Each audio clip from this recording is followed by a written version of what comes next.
కార్యక్రమాలు చేస్తాం. అయితే నేను సబ్ కలెక్టర్ ఇందోర్లో సబ్ కలెక్టర్గా ఉన్నప్పుడు అక్కడ సివిలియన్స్ మరియు ఆర్మీ మధ్యలో జరుగుతున్నటువంటి ఇష్యూస్కి సంబంధించినటువంటి దాని మీద ఫస్ట్ స్టార్టింగ్లో మౌ మీద ఒక పుస్తకాన్ని రాయడం జరిగింది. అక్కడ నుంచి మొదలైన నా ఈ ఒక రచయిత అనేటువంటి నాలో ఉన్నటువంటి రచయిత మొదలు ఇప్పుడు 14-11 పుస్తకాలు తీసుకొని కంప్లీట్ అయ్యాయి. ప్రధాన కారణాలు ఇవేనా మీరు రచయితగా మారడానికి? అంటే అనుకోకుండా రచయితగా మారినాను నేను బేసిక్ గా. అంటే నేను చేస్తున్నటువంటి కార్యక్రమాలు ఏదైతే ఉన్నాయో ఈ కార్యక్రమాలు అంటే గవర్నమెంట్ లో ఒక కలెక్టర్ గా ఒక ఐఏఎస్ ఆఫీసర్ గా అనేక పాలసీ డెసిషన్స్ తీసుకుంటాము, అనేక రకాల కొత్త కొత్త స్కీమ్స్ ని ప్రవేశపెట్టడానికి ప్రయత్నం చేస్తాము. చేస్తున్న తరుణంలో ముఖ్యంగా 2 పుస్తకాల గురించి నేను ఖచ్చితంగా చెప్తాను. ఒకటి లాడ్లీ లక్ష్మి యోజన. లాడ్లీ లక్ష్మి యోజన అది ఒక ఆడపిల్లల అంటే మా మధ్యప్రదేశ్ లో భ్రూణ హత్యలు చాలా అత్యధికంగా ఉంటాయి. ఆ భ్రూణ హత్యలను తగ్గించడానికి తీసుకొచ్చినటువంటి స్కీమ్ లాడ్లీ లక్ష్మి యోజన. దానిపైన 2 పుస్తకాలు రాసిన నేను.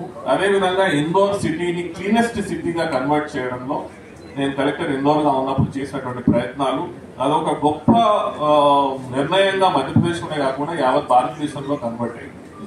సో దాన్ని కూడా నేను how Indore became the cleanest city అనే ఒక సబ్జెక్ట్ ను తీసుకొని క్లీన్ ఇందోర్ క్లీనెస్ట్ సిటీ ఆ పుస్తకాన్ని రాస్తున్నాను. దానికి సచిన్ తెండూల్కర్ ఫోర్వర్డ్ కూడా రాస్తున్నారు.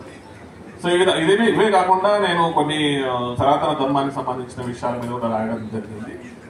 ఇప్పుడు ఈ మధ్యలో సమసామయిక విషయాలు ఏవైతే ఉన్నాయో ఈ ఓబీసీలు ముస్లిమ్స్ లేకపోతే సామాజిక పరంగా ఈ ఇష్యూస్ మీద డిస్కషన్ జరుగుతుందో వాటి మీద ఇప్పుడు పుస్తకాలు రాయడం జరుగుతుంది. కాసేపట్లో బుక్ లాంచింగ్ జరగబోతుంది. ఓబీసీల పోరుబాట పేరుతో పుస్తకం రాశారు. ఇది రాయడానికి గల ముఖ్య ఉద్దేశం తెలుసుకోవచ్చా?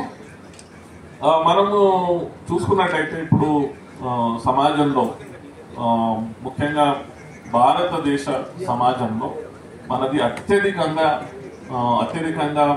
పాపులేషన్ పిరమిడ్ లో చూసుకున్నట్టయితే యువత ఉన్నారు. 30 ఏళ్ల లోపు మోర్ దెన్ 40% పాపులేషన్ ఉంది.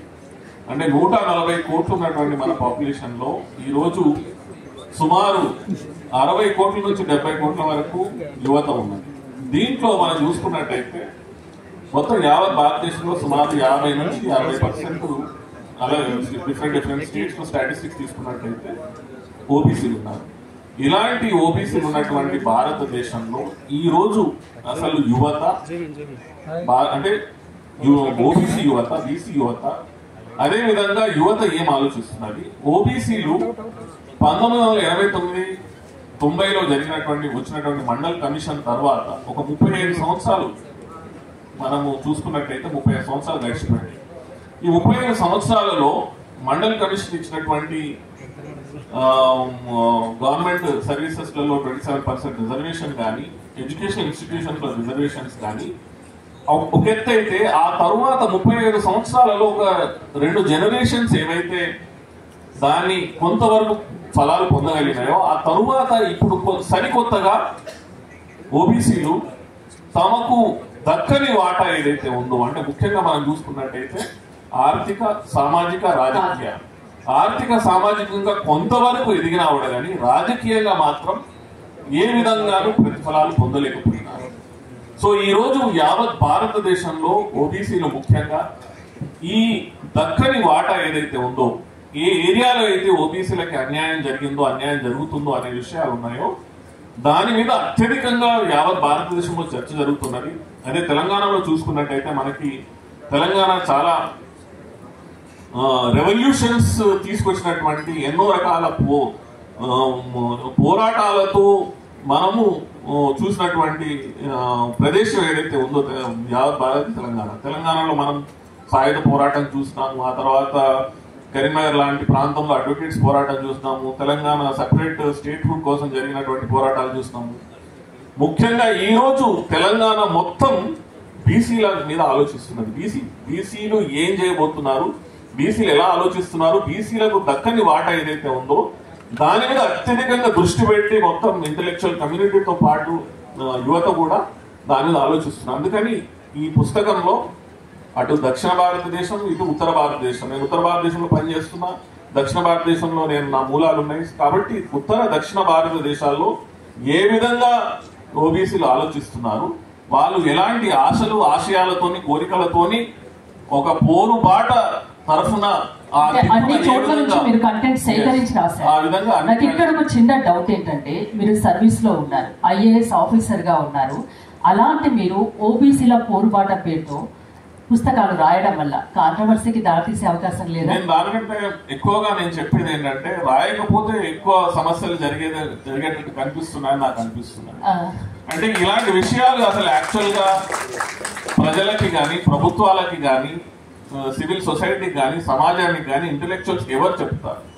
ఇప్పుడు మాలాంటి సర్వీస్ లో ఉన్నటువంటి వాళ్ళు ప్రభుత్వ పరంగా ప్రభుత్వంలో ఉండి ఆ దృష్టితో ఏదైతే మేము చూడగలుగుతున్నామో అలాంటి విషయాలను ఇందులో పొందుపరిచి ప్రభుత్వాలకి అందరికీ తెలియజేస్తున్నాము. ఈ విషయాల మీద ప్రభుత్వాలు, ఇటు అంటే కేంద్ర ప్రభుత్వం, రాష్ట్ర ప్రభుత్వం ప్లస్ సొసైటీ, సమాజము, యువత అందరూ ఆలోచించుంది.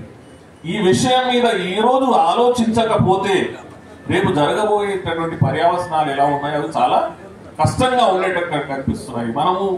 మన సమాజంలో సమయాన మనల్ని మనం సవరించుకోకపోతే, సమయాన మనము అటు రాజ్యాంగబద్ధంగా ఇటు సామాజిక బద్ధంగా అన్ని రకాలుగా మనం సమాజంలో సమాధానాలు వెతకకపోతే చాలా సమస్యలు వచ్చేటట్టు కనిపిస్తున్నాయి.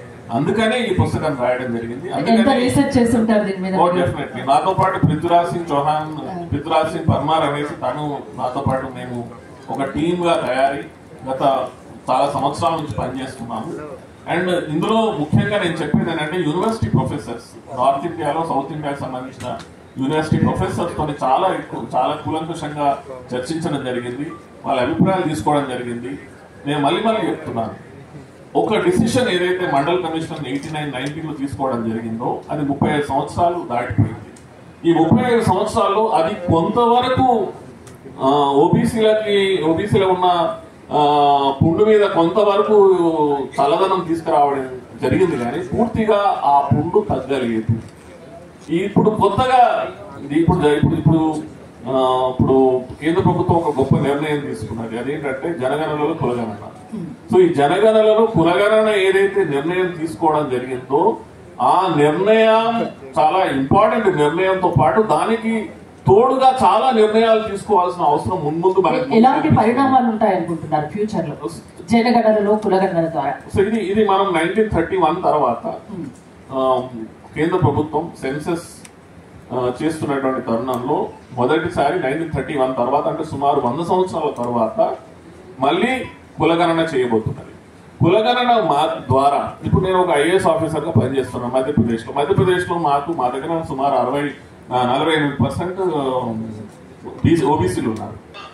కానీ ఏ కులాలకి, అంటే ఆ ఓబీసీలలో ఉన్నటువంటి ఏ కులానికి వారికి సంబంధించినటువంటి ఎంతమంది ఆర్థికంగా ఎదగలిగినారు, ఎంతమంది ప్రభుత్వం తీసుకున్నటువంటి నిర్ణయాల ద్వారా వాళ్ళు ప్రభుత్వం ప్రవేశపెట్టే స్కీమ్స్ కానీ బడ్జెట్లు కానీ దాన్ని ఎంతవరకు ఉపయోగించగలిగినారు అనే విషయాలు అసలు మనకి తెలియదు. ఎందుకంటే మనకి ఏ కులాలు ఉన్నాయి, ఏ కులాలు ఎంత పర్సెంటేజ్ ఉన్నారు, వాళ్ళ అబ్సల్యూట్ నంబర్స్ ఏంటి, ఈ విషయాలు అసలు తెలియదు.